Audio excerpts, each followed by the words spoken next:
అక్కడి ఫలం నోరు ఊరిస్తోంది. ఎత్తైన కొండలపై పండే ఆ పండ్ల కోసం అంతా బారులు తీరుతున్నారు.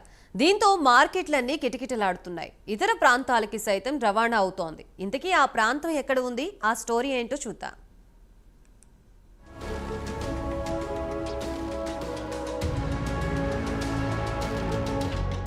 అనంతపురం జిల్లా రాయదుర్గం అనగానే సీతాఫలం పండు గుర్తుకొస్తుంది. పల్లెటూరి మధుర ఫలం సీతాఫలం రాయదుర్గం మార్కెట్లో అందుబాటులోకి వచ్చింది. ఉత్తమ పోషకాలు కలిగి ఉన్న ఈ పండు ప్రస్తుతం నిరుపేద కుటుంబాలకు జీవనాధారంగా మారింది.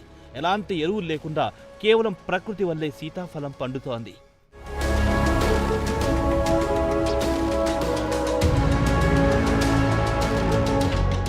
రాయదుర్గం గుమ్మగుట్ట పరిసరాల్లోని గమనార్థం కొండగుట్టల్లో 8 నుంచి 12,000 ఎకరాల్లో సీతాఫలం చెట్లున్నాయి. ఒక్క వర్షం కురిస్తే చాలు సహజ సిద్ధంగా మధురమైన సీతాఫలాలు దిగుబడి మొదలవుతోంది.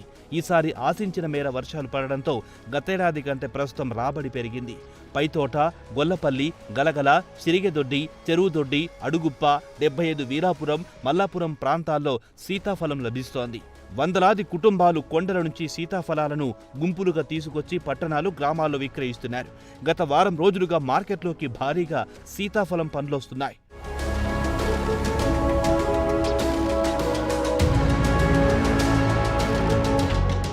గత 2 నెలలుగా వినాయక సర్కిల్ దగ్గర గంపలు, కిలోల ప్రకారం పండ్లను విక్రయిస్తున్నారు. వ్యాపారంపైనే దాదాపుగా 300 నుంచి 400 కుటుంబాలు ఆధారపడ్డాయి. సీతాఫలం పండ్లను రాష్ట్రంలోని ఇతర ప్రాంతాలకు, వేరే రాష్ట్రాలకు బాక్సుల్లో తరలిస్తున్నారు. కిలో 40 నుంచి 60 రూపాయల వరకు ధర పలుకుతోంది. గంప 300 నుంచి 400 వరకు అమ్ముతున్నారు.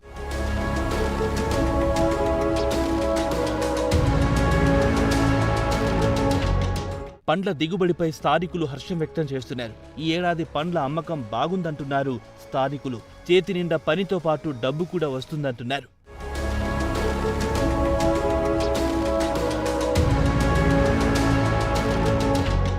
ఒక్కొక్క మనిషి ఒక గంప 2 గంపలు అట్లా తెస్తారు. 250, 200 నుండి 350 వరకు అమ్ముతారు. 250కి ఇచ్చేది 15 కేజీలు వస్తుంది. 350కి ఇచ్చేది 20 కేజీలు వస్తుంది. మరి కాయ బాగా నీట్గా ఉంటుంది, బాగా టేస్ట్గా ఉంటుందని మన రాయదుర్గం కాయ మీద ఎదారపడతారు. ఎక్కడాల్లో మన రాయదుర్గం కాయ బాగా రుచిగా ఉంటుందని బెంగళూరు, హైదరాబాదు ఎక్కడ కావాలంటే కొనుక్కోతారు. మన నుంచి కాయ బాగుంటుంది, రాయదుర్గం కాయ బాగుంటుందని ప్రతి మనిషికి ఆశపడతారు, కొనుక్కోతారు. బాగా ఉంటుందయ్యా టేస్ట్. నేను చాలా సంవత్సరాల నుంచి చేస్తాను. చేసినా మళ్ళీ మేము ఇంతవరకు ఎక్కడైనా కానీ కాయ బాగుంటుందప్ప అని కొనిపోయే వాళ్ళే, కానీ కాయ బాగలేదప్ప అని ఒక్క మనిషితో కూడా ఇట్లా అనలేదు.